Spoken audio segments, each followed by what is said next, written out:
Movie start होती है तो हम कुछ माइनर्स को देखते हैं, यानी कुछ लोगों को देखते हैं जो कि गारों में काम कर रहे थे। और ये वक्त 1856 का था और वो दीवार तोड़कर उसको सामने एक गार नजर आती है और उसे चेक करने के लिए वो एक आदमी को वहां पर भेज देता है, क्योंकि उनके पास एक परिंदा था जो कि गैस ऑक्सीजन ना होने की वजह से मर चुका था। और तभी वो आदमी वहां पर गार के अंदर चला जाता है। उसको लगता है कि वहां पर कोई ना कोई गैस जरूर होगी। थोड़ा आगे जाने के बाद उसको गैस तो नहीं मिलती, लेकिन उसको एक हाथ नजर आता है और वो हाथ कोई नॉर्मल हाथ नहीं था। और वो आदमी देखकर डर जाता है और वहां से भाग जाता है। जैसे ही वो भागता है पीछे से धमाका होता है और वो सारे मर जाते हैं। और फिर 100 साल गुजर जाते हैं। 100 सालों के बाद 1956 के मॉर्को पे दिखाया जाता है कि एक आदमी जिसका नाम आमिर था वो किसी आदमी से मिलने जाता है। और यहाँ पर एक आदमी उनको गारों के नीचे भेजना चाहता था किसी कंपनी में काम करने के लिए। और जब ये दोनों वहां पर पहुंचते हैं तो उनके साथ काफी सारे लोग देखकर वो परेशान हो जाते हैं। और वहां पर एक आदमी इन सब लोगों का टेस्ट ले रहा था और जो सिलेक्ट हो जाते थे उनके ऊपर ग्रीन स्टैंप लगा देते थे और जो रिजेक्ट थे उनके ऊपर रेड स्टैंप। और जब आमिर की बारी आती है तो वो आमिर सिलेक्ट नहीं होता, उसके ऊपर रेड स्टैंप लगा देते हैं। और आमिर को इस काम की बहुत जरूरत थी, इसीलिए वो आदमी से वो स्टैंप खींचकर खुद ही ग्रीन स्टैंप अपने ऊपर लगा देता है। उसकी हिम्मत देखकर वो आदमी काफी खुश होता है और उसको सिलेक्ट कर लेता है। और फिर सभी लोगों को जो सिलेक्ट हुए उनको बस में बिठाकर एक कंपनी माइनिंग में भेजने का फैसला करते हैं।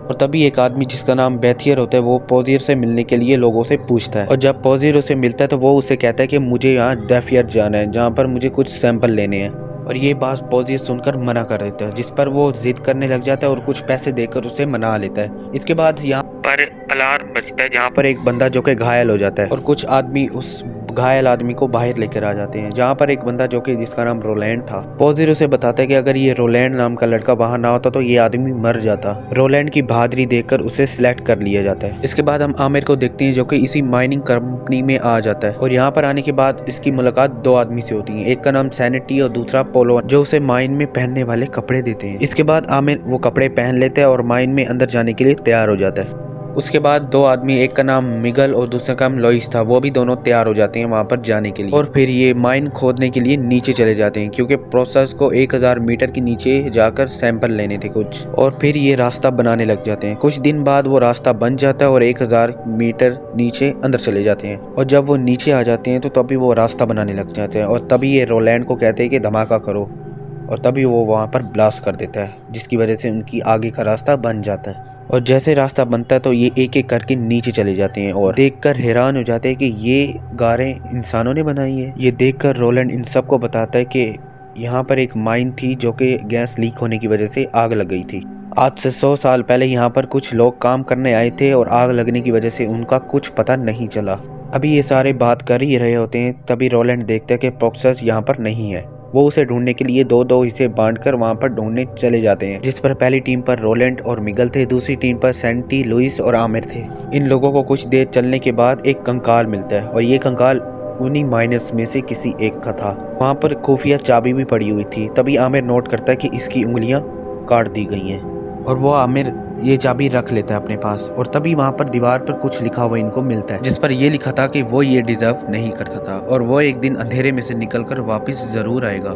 रोलैंड को प्रोसेस मिल जाता है और वो बताता है कि ये जगह बहुत ही पुरानी है। और फिर ये दीवार पर दोबारा धमाका कर देते हैं और जिस पर वो आगे चले जाते हैं, जहाँ पर कुछ पिलर थे और एक पिलर पर इनको कुछ लिखा हुआ मिलता है। और वहाँ पर आगे बहुत सारे कंकाल भी पड़े हुए थे। वहाँ पर एक ताबूत भी रखा हुआ होता है, जिस पर प्रोफेसर रोलैंड को बताता है कि इस ताबूत के अंदर एक क्रिएचर है, जिस पर वो इस ताबूत की पिक्चर ले लेता है। इसके बाद बहुत सारे पत्थर इनके ऊपर गिरने लग जाते हैं और तभी सैनिटी का पाँव टूट जाता है और बाहर जाने का रास्ता बंद हो जाता है। इस पर रोलैंड इन सब से कहता है कि कोई हम पर नजर रख रहा था जिसने हम सबको देख लिया, जिस पर रोलैंड समझ जाता है कि ये प्रोफेसर की चाल है हम सबको मारने की। और वो दोनों लड़ने लग जाते हैं आपस में और तभी मिगल उन दोनों को छुड़वा लेता है। सैनिटी दर्द के मारे चिल्ला रहा था, लेकिन तभी वो उनके पाँव का बैंडेज करते हैं। और फिर आमिर को अपनी दो साथियों की आवाज आती है, जिस पर आमिर भागकर उनके पास चला जाता है। और जैसे वो भाग के जाता है तो तभी वहाँ पर उसे दीवार पर होल नजर आता है। वो दोनों ताबूत खोलने की कोशिश करते हैं, लेकिन वो नाकाम हो जाते हैं, वो खोल ही नहीं पा रहे थे। और तभी वहाँ पर आमिर आ जाता है। इन दोनों को ये काम करते देखकर वो कहता है कि तुम लोग गलत कर रहे हो, उनको मना करने लग जाता है, लेकिन वो आमिर की बात नहीं सुनते। और तभी वो दोनों हार मानकर बैठ जाते हैं। आमिर के पास वही चाबी होती है और वो उस ताबूत को उस चाबी के जरिए खोल लेता है। उस ताबूत के अंदर बहुत सारे हीरे थे। वो सारे हीरे उठा के अपने पास रख लेते हैं। आमिर उनको मना करता है, लेकिन लुइस आमिर को धमकी देता है जान से मार डालने की। वो कह रहा था अगर तुमने बताया तो मैं तुम्हें जान से मार डालूंगा। और आमिर को 2-3 थप्पड़ मारकर आमिर वहां से भाग जाता है। और तभी उस ताबूत में से एक क्रिएचर निकलता है, और ये वही क्रिएचर है जो कि हमने मूवी की स्टार्टिंग सीन में देखा था। वो दोनों इस क्रिएचर को देखकर डर जाते हैं और वहां से भाग जाते हैं। इससे पहले ये सब कुछ उसको बता पाते कि तभी वहां पर एक क्रिएचर आता है और अपोलो को अपने साथ घसीट कर ले जाता है। वो सारे इनका पीछा करने लग जाते हैं और जब आगे आते हैं तो उनको अपोलो की लाश मिलती है बिना सर की।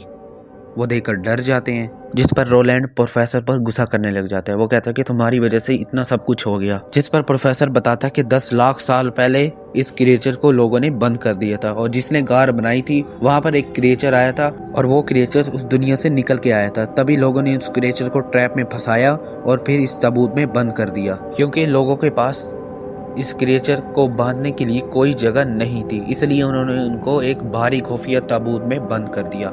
और ये अभी बात कर ही रहे थे कि लुइस को सेंटनी का ख्याल आता है। वो सारे भाग जाते हैं सेंटनी के पास, लेकिन क्रिएचर सेंटनी के पास पहुंच जाता है और उसको उठा के वहां से ले जाता है। और जब वो पहुंचते हैं तो वहां पर सेंटनी नहीं था, और तभी इनको रोशनी में एक सफेद क्रिएचर नजर आता है जिसने सेंटनी को पकड़ा हुआ था, और उस सेंटनी का पेट चीर फाड़ देता है और उसको मार डालता है। जिस पर सेंटनी अभी भी जिंदा था, लेकिन देखते ही देखते वो मर जाता है।